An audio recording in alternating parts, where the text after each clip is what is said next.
राजीव गांधी जी का जो है बॉम्ब ब्लास्ट में कैजुअलिटी हो गई है।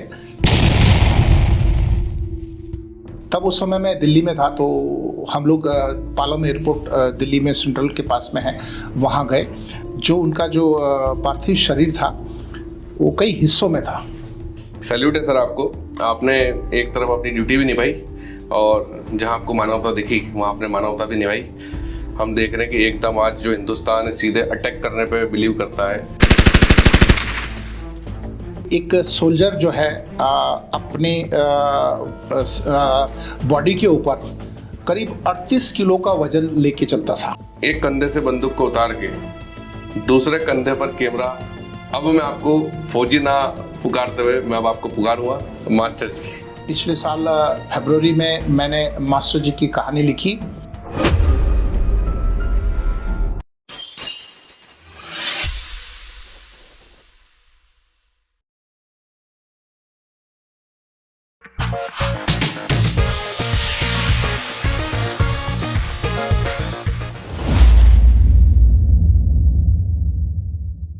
Welcome to the podcast show podcast with HS. मैं हेमंत शर्मा आप सभी दर्शकों का तहे दिल से स्वागत अभिनंदन करता हूं। 26 जनवरी अभी कुछ ही समय पहले निकली है। मैं आप सभी को गणतंत्र दिवस की हार्दिक बधाई शुभकामनाएं देता हूं। काफी समय से मेरी इच्छा थी कि इस पॉडकास्ट शो की शोभा बढ़ाने के लिए हमारे बीच 26 जनवरी के दौरान एक फौजी आके हमारे साथ बैठे। आज वो मेरी इच्छा पूर्ण हुई ईश्वर की कृपा से। आज हमारे बीच हमारे जो गेस्ट है वो एक रिटायर्ड फौजी हैं। फौजी के साथ साथ वो एक बहुचर्चित मूवी के प्रोड्यूसर, डायरेक्टर और यहाँ तक कि एक्टर भी है। मूवी कौन सी है उसकी बात हम चर्चा में करेंगे। तो मैं आपको सीधे मिलाना चाहूँगा रिटायर्ड फौजी, हाल ही में एक बहुचर्चित फिल्म के producer, director and actor mister Rajesh ji Solanki. नमस्कार सोलंकी जी। नमस्कार। आपका पॉडकास्ट विद एचएस चैनल में हार्दिक स्वागत अभिनंदन। सर कैसे हैं आप? बहुत बढ़िया है, आप लोगों का आशीर्वाद है। आपका आशीर्वाद है सर। देश सलामती आपके आशीर्वाद से है। आपने आपके फौजी के कार्यकाल में जो रक्षा हमारे लिए करी है उसके लिए मैं इस गणतंत्र दिवस पर आपका आभार व्यक्त करता हूं। फौज आपने कब ज्वाइन की थी? 1986 में जब मैं कॉलेज से पास आउट हुआ तो उसी टाइम मैंने आर्मी ज्वाइन की जी 86 में। बेसिकली आप कहाँ से निवासरत है? मेरा बताते हुए गर्व होता है कि मेरी जो पैतृक भूमि है नीमच है। नीमच के पास में गांव है धनेरिया कला जी। जो अब चूंकि वो भी नीमच में आ चुका है, तो वहीं पर मेरी पैतृक संपत्ति है, पैतृक भूमि है और मैं वहीं से निवास करता हूँ। जी जी। तो फौज के दौरान आपने जब कार्यकाल अपनाए थे अपने, तो आज 26 जनवरी निकली है, तो मैं दर्शकों को प्रसन्नता से बताना चाहूँगा कि आपने फौज के दौरान ऐसी कोई घटना का सामने किया हो, क्योंकि अभी हमने देखा है हर व्यक्ति अभी 26 जनवरी के दौरान बॉर्डर 2 मूवी देखने गया है, तो सबके दिमाग में भी बॉर्डर ही बॉर्डर छाया हुआ है। तो मैं चाहूँगा कि वो तो एक काल्पनिक मूवी थी, आपने उस चीज़ को सामने से महसूस किया है, अपनाया है, आप दुश्मनों से लड़े भी हैं। कोई ऐसी आपकी कोई कहानी हो, कोई ऐसी आपके क्या बोलेंगे उसको, कोई ऐसा लम्हा आपने देखा हो जो आज दर्शकों को आप बताना चाहे, जो थोड़ा भयानक भी हो, डराना भी हो और आपके लिए थोड़ा इमोशनल भी हो? सबसे पहले तो मैं आपको ये बता दूं कि ज़रूरी नहीं है कि फ़ौजी अपनी लाइफ में लड़ाई लड़े। पीस में रह कर के भी काफ़ी सारी जिम्मेदारियां निभाई जाती है। तो मुझे भी पीस में रहने का मौका मिला। फील्ड में मैं गया हूं, लेकिन एक्सरसाइज और उसी में गया हूं। तो मेरी ज़्यादातर जो है वीआईपी ड्यूटी में स्पोर्ट्समैन था, बॉक्सर था, तो ज़्यादातर मैंने पीस एरिया में किया है। जैसे कि आपने बताया कि सबसे डरावना लम्हा, जब मैं दिल्ली में था तब रात को एक कंट्रोल रूम में कॉल आता है कि राजीव गांधी जी का जो है बॉम्ब ब्लास्ट में कैजुअलिटी हो गई है। तब उस समय मैं दिल्ली में था, तो हम लोग पालम एयरपोर्ट दिल्ली में सेंट्रल के पास में है, वहाँ गए। तो जो उनका जो पार्थिव शरीर था वो कई हिस्सों में था, और चूंकि वहाँ पर किसी प्रेस वाले को या किसी को जाने नहीं दिया जा रहा था, तो हम लोग आर्मी वाले वहाँ गए और वहाँ पर 30 हजारी कोर्ट के पास में उनका जो पार्थिव शरीर रखा गया, तो किस तरह से हमने पीस जो है वहाँ कैमोफ्लाइज करके सेटअप किया। तो एक अनुभव ये रहा कि मतलब कहीं भी कुछ भी हो सकता है जी। दूसरा एक अनुभव है, हम लोग आर्मी सिर्फ लड़ाई नहीं लड़ती है, गवर्नमेंट के साथ कंधे से कंधा मिलाकर काम भी करती है। तो टीडी बोलते हैं उसको, टेम्परेरी ड्यूटी। तो दिल्ली में एक एरिया खाली करवाना था, तो नगर निगम ने एक हफ्ते पहले नोटिस दिया था कि ये बस्ती खाली करना है, झोपड़पट्टी और काफ़ी सारे स्लम एरिया में। तो पुलिस नगर निगम परेशान हो गई, तो लास्ट में फिर आर्मी को बुलाया। तो हम लोग अर्ली मॉर्निंग 5 बजे चले गए वहाँ, और पूरा एरिया वैकेंट करना था। तो सब लोग अपना कोई बुलडोजर, जेसीबी, हाइड्रा, क्रेन सब में लगे हुए थे और अपना सामान शिफ्ट कर रहे थे। उसी दौरान में मैंने देखा कि एक लेडी ने हाल ही में बच्चे को जन्म दिया था, उसके पास कोई नहीं था। आप यकीन नहीं मानोगे, मैंने अपनी शर्ट उतारी, उस बच्चे को लपेटा और उसकी मदर को कंधे पे लेकर के मैं कैसे कैसे एम्बुलेंस वैन तक पहुंचा। लोग लगे हुए थे उस स्लम को खाली करने में, मैं कहीं ना कहीं मानवता की सेवा कर रहा था। ये कड़वे अनुभव अच्छे अनुभव हैं। सैल्यूट है सर आपको, आपने एक तरफ अपनी ड्यूटी भी निभाई और जहां आपको मानवता दिखी वहां आपने मानवता भी निभाई। ऐसे अनेक किस्से आपने अपने जीवन में देखे हैं और शायद वही अनुभव आज आपको इस लाइन में भी लेकर आया है। मैं आपसे पूछना चाहूँगा कि कितने साल का कार्यकाल आपका फौज में रहा और आपने कब रिटायरमेंट लिया? मैं आपको बता दूं कि फौज में 2 टाइप के रिटायरमेंट होते हैं, एक प्रीमेचर डिस्चार्ज होता है और एक पेंशन होता है। तो मैंने 92 में जो है प्रीमेचर डिस्चार्ज लिया। उस समय गवर्नमेंट का ये था कि आपको एक गवर्नमेंट जॉब मिलेगी। तब मैंने 92 में आने के बाद में आरपीएफ यानी कि रेलवे प्रोटेक्शन फोर्स में उस समय ज्वाइन किया। चूंकि वर्दी वाला था इसलिए वर्दी वाली नौकरी फिर से मिली। जी, तो वो जॉब आपने कब तक निभाई?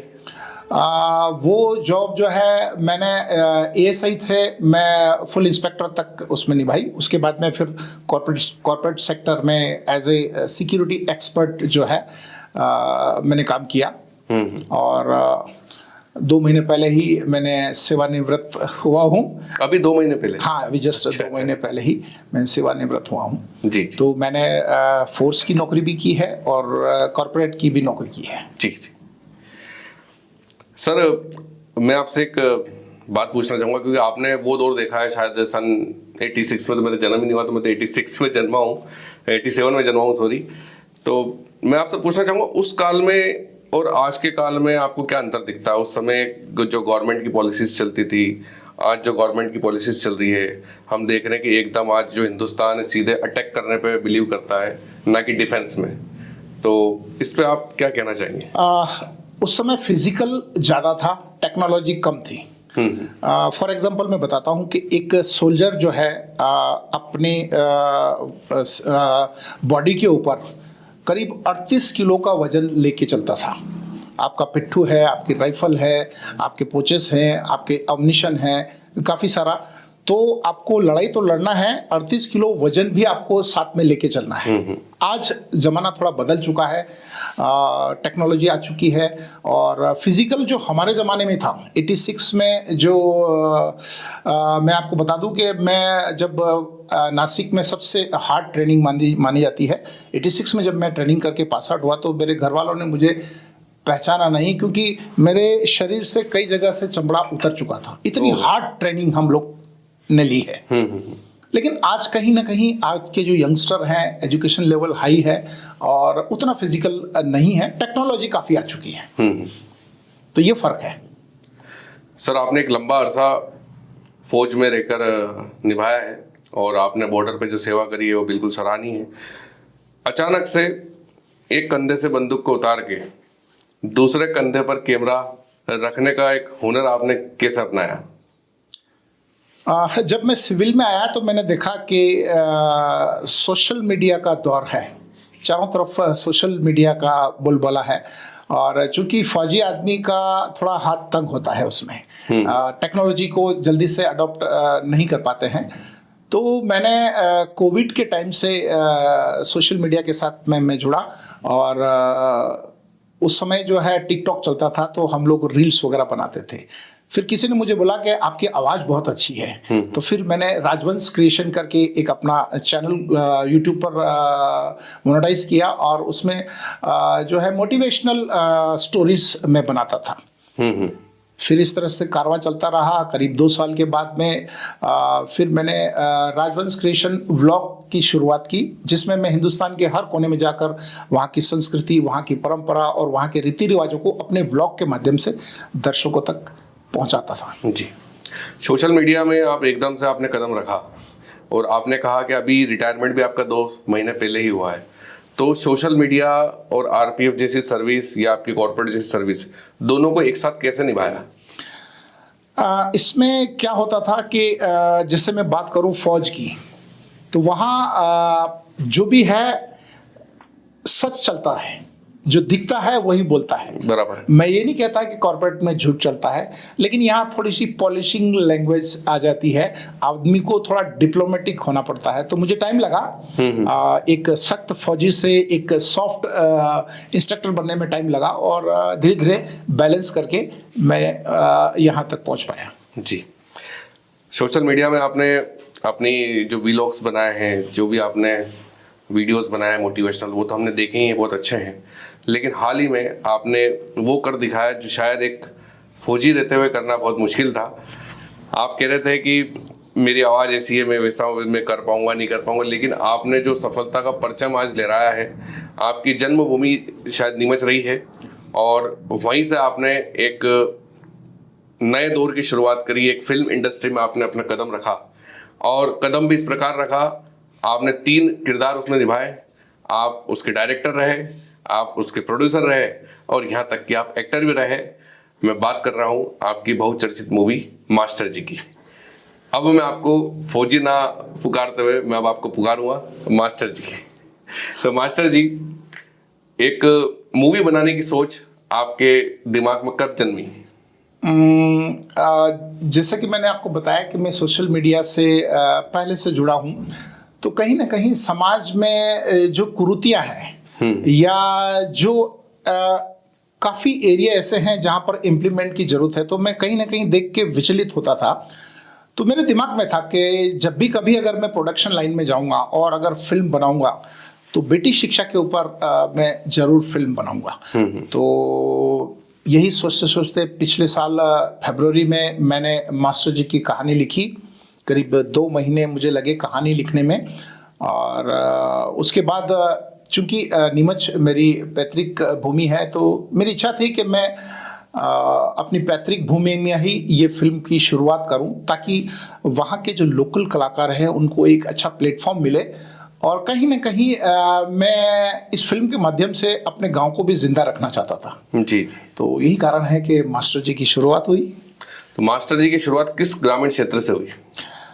मास्टर जी की शुरुआत मुझे कहते हुए गर्व होता है कि मेरा जो पैतृक गांव है धनेरिया कला, ज़्यादातर शूटिंग हमने धनेरिया कला में ही की है, और नीमच जिले के आसपास की शूटिंग की, और कुछ इन हाउस में भी की है। जी, तो इसमें आपने डायरेक्टर प्रोड्यूसर का रोल निभाया है, आप एक्टर भी रहे हैं। एक्टर में आपकी क्या भूमिका रहेगी? एक्टर में थोड़ा चैलेंजिंग रोल था, क्योंकि चूंकि मैंने पर्दे के आगे ज़्यादा काम नहीं किया था, और ना ही मेरे में वो क्वालिटी थी। तो इत्तेफाक से मुझे मास्टर जी का रोल लोगों ने सजेस्ट किया, तो मैंने कोशिश की कि उसे पूरी तरह से निभा पाऊँ। अभी दर्शक बता पाएंगे कि वो किस हद तक मैं उसको निभा पाया हूँ। बिल्कुल सर, दर्शक बता रहे हैं, और दर्शक इस तरह बता रहे हैं कि मैंने भी वो मूवी देखी है, और शायद 1-2 दिन पहले ही मैंने जब देखा था, तो वो मूवी ने एक बहुत अच्छी ऊंचाई हासिल करी। 0.5 लाख व्यूज़ के पार वो मूवी जा चुकी है। हमें गर्व है कि हमारे नीमच में एक ऐसी मूवी बनी जो कुछ ही समय में इतनी ऊंचाइयों तक हासिल हुई, इतने लोगों ने उसको सराहा है। मैं पूछना चाहूँगा सर, इसमें और कौन कौन से एक्टर्स हैं, कौन कौन से लोगों को आपने शामिल किया, उनके कुछ नाम बताएं कलाकारों के, और उनके क्या रोल रहे थे? सबसे पहले तो जब मैं यहाँ नीमच में आया तो मेरे पुराने दोस्त थे धर्मेंद्र पाटीदार, जो जयसिंहपुरा के निवासी हैं और फिल्म इंडस्ट्री से 86 से कहीं न कहीं जुड़े हैं। उनसे आकर के मैंने डिस्कस किया कि मैं इस तरह की फिल्म बनाना चाहता हूं, तो उन्होंने फिर मुझे बूंद प्रोडक्शन के ऑनर विनोद जी परमार से मिलाया, जिन्होंने इस फिल्म की पूरी शूटिंग की है, एडिटिंग की है, म्यूज़िक बहुत अच्छा उसमें म्यूज़िक दिया है। और उसके बाद मैंने सोशल मीडिया के जितने भी इन्फ्लुएंसर थे जिनके फेस वैल्यू अच्छी थी, लोग, क्योंकि मैं जो कहना चाह रहा था मेरी बात को शायद लोगों तक उतना अच्छी तरह से डिलीवर नहीं कर पाता, तो मैंने RN चौधरी जी हैं बाबुड़िया के किरदार में, जैसे कि बहुत फेमस हैं जी। मीनाक्षी यादव जिन्होंने हाल ही में महामाया भादवा माता में काम किया, और धर्मेंद्र पाटीदार, और भी कई ऐसे कलाकार हैं जो कहीं ना कहीं मतलब रील्स बना रहे थे, उनको मैंने एक प्लेटफॉर्म दिया है। आपने भी रिव्यूज सुने होंगे इस मूवी के, जो मूवी इतना अच्छी व्यूज आ रहे हैं, तो उस मूवी में ऐसा कौन सा किरदार के ज्यादा अच्छे व्यूज आ रहे हैं जो आप बताना चाहेंगे आज? इसमें मैं आपको बताना चाहूँगा, इस फिल्म के अंदर जो है मेरी नज़र में जो है जो चाइल्ड आर्टिस्ट है, जो मुनिया का रोल किया है, चूँकि वो एक स्टूडेंट है और कैमरे के सामने उसने कभी काम किया नहीं, फर्स्ट टाइम हमने मेहनत की, और मुनिया ने भी बड़ी मेहनत की और बहुत ही इमोशनल रोल किया है, जो कहीं ना कहीं मेरा प्रिय कैरेक्टर है। आज सर ये मूवी इतने ज़्यादा चल रही है, इतने दर्शकों को लुभा रही है, क्या ऐसा कोई सफलता इस मूवी को आपके द्वारा अर्जित हुई हो या आपको ऐसा सम्मान मिला हो एज ए डायरेक्टर, जो आप बताना चाहें? हाँ, बताते हुए मुझे गर्व हो रहा है कि हाल ही में 26 जनवरी को RIC यानी कि राजस्थान इंटरनेशनल सेंटर में मुझे राष्ट्रीय गौरव पुरस्कार से सम्मानित किया गया है, और कहीं ना कहीं ये हम सब के लिए गर्व की बात है कि फिल्में तो बहुत सारी बनती है, मगर उस स्टेज तक पहुंच पाना, शायद ये सब्जेक्ट ऐसा था जिसकी वजह से जो है फिल्म वहां तक पहुंच पाई। और जयपुर में मुझे बड़ा अच्छा लगा जब इतने बड़े मंच पर हमारे फिल्म को सम्मानित किया गया, मुझे सम्मानित किया गया, और हाल ही में मेरे को राष्ट्रीय गौरव पुरस्कार मिला है। इतना बड़ा पुरस्कार सर आज आपको ही नहीं, हमारे नीमच को मिला है। नीमच गौरवान्वित महसूस करता है, एक अच्छी मूवी आपने बनाई। एक सर छोटा सा सार मैं आपसे चाहूंगा कि आप दर्शकों को बताएं कि इस मूवी का सार क्या है। इस मूवी का जो सार है वो बेटी शिक्षा को लेकर है कि एक ज़माना था जब बेटियों को उतना महत्व नहीं दिया जाता था, लेकिन मेरा ऐसा मानना है कि बेटियों को भी यदि मौका दिया जाए तो वो भी बेटों के साथ कंधे से कंधा मिलाकर हर वो काम कर सकती है जो बेटे कर सकते हैं। तो इसका जो सार है वो बेटी शिक्षा को लेकर है। जी सर, ये जो मूवी आपने बनाई, मैंने देखा था कि इस मूवी में मुनिया का किरदार है, और सीधे मैं एंड पे आता हूँ, वही मुनिया एक कलेक्टर के रूप में, डिस्ट्रिक्ट एजुकेशन ऑफिसर के रूप में आती है। एक बहुत ही मतलब मन को लुभाने वाली पिक्चर है, एक मोटिवेशनल भी है, इमोशनल भी है, इमोशन पार्ट भी बहुत अच्छा है। और जो एक गांव में एक दादागिरी चलती है चौधरी मुखिया की जो चौधरी जी ने जो रोल निभाया था, उस पे भी आपने कटाक्ष रखा है मूवी में। तो क्या ये मूवी को हम यहीं समाप्त माने या इसका कुछ आगे भी आपकी सोच है? जिस तरह से जनता का प्यार मिल रहा है, लोगों का सपोर्ट मिल रहा है, तो कहीं ना कहीं हमें प्रेरित कर रहा है कि हम इस सफ़र को जारी रखें, और मैं उम्मीद करता हूं कि शायद हम बहुत जल्द मास्टर जी पार्ट 2 लेकर आएंगे। आप सर ये पार्ट 2 लेकर आएंगे, और हमारे लिए ये सेकंड जो आपको सम्मान मिला है उसकी अभिलाषा जागृत होगी कि अभी जो आपको राष्ट्रीय गौरव का जो पुरस्कार मिला है आपकी मूवी को, इससे भी और अच्छा बढ़ चढ़कर आपको पुरस्कार मिले। हम सबकी शुभकामनाएं आपकी अगली मूवी के लिए। एक सर मैं चाहूँगा कि आप नीमच में ही अगली मूवी भी आपकी बनाएंगे, कुछ नए आर्टिस्ट आपसे जुड़े, उसके लिए आप हमारे इस पब्लिक को, जो दर्शक ऐसे दर्शक भी देख रहे हैं जो आपसे जुड़ना चाहेंगे, उनको क्या राय देंगे? मेरा इस ब्रॉडकास्ट के माध्यम से हर उस आर्टिस्ट को निवेदन है कि आप में यदि कोई कला है तो उसे सामने लाइए। चूँकि मेरा व्हाट्सअप नंबर जो है, आपने जो मेरे चैनल पे देखा वही नंबर है। हम बहुत जल्द ऑडिशन करने वाले हैं और हम चाहेंगे कि ज़मीन से जुड़े हुए लोगों को इसमें शामिल करें ताकि उनको कहीं ना कहीं एक प्लेटफॉर्म मिल सके। जी, आपने सर बहुत ही अच्छा सजेशन दिया है नए कलाकारों को, लेकिन फिर भी किसी चीज़ में अच्छाइयाँ हैं तो बुराइयाँ भी रहती है। आपको नीमच के कलाकारों को संयुक्त रूप में रखकर जब ये मूवी बना रहे थे तो आपके क्या बैड एक्सपीरियंस रहे? सबसे पहले तो मैं ये बता दूं कि इस फिल्म में मैंने डायरेक्टली और इनडायरेक्टली करीब 35 से 40 लोगों को एक अच्छा प्लेटफॉर्म दिया है और निश्चित ही वो आगे आने वाले टाइम में उनका आउटपुट मिलेगा। और बैड एक्सपीरियंस में ये रहा कि जब मैं गांव में शूट करने के लिए निकलता था तो काफ़ी सारे लोग जो है, मैंने देखा यहाँ नशे का प्रकोप थोड़ा ज़्यादा है, सॉरी टू से, और ड्रंकर लोग जो है हमें बड़ा डिस्टर्ब करते थे कि समझ सकता हूँ सर मैं। यहाँ शूटिंग मत करो। और जैसे कि हमने फिल्म में जो है एक काल्पनिक नाम रखा था मंडोली गांव, तो कुछ लोग बोलते थे कि नहीं, ये गांव का, हमारे गांव का नाम रखो, मंडोली क्यों रखा। और काफ़ी सारे तो हम लोग बैलेंस करके अपना शूट पूरा करते थे। और कुछ लोग थोड़ा सा कटाक्ष भी करते थे कि पता नहीं ये लोग क्या कर रहे हैं, क्योंकि आजकल की फिल्मों में आइटम सॉन्ग, मार धाड़, वल्गरिटी ये सब ज़्यादा होता है। तो हमारी फिल्म में ऐसा कुछ नहीं था।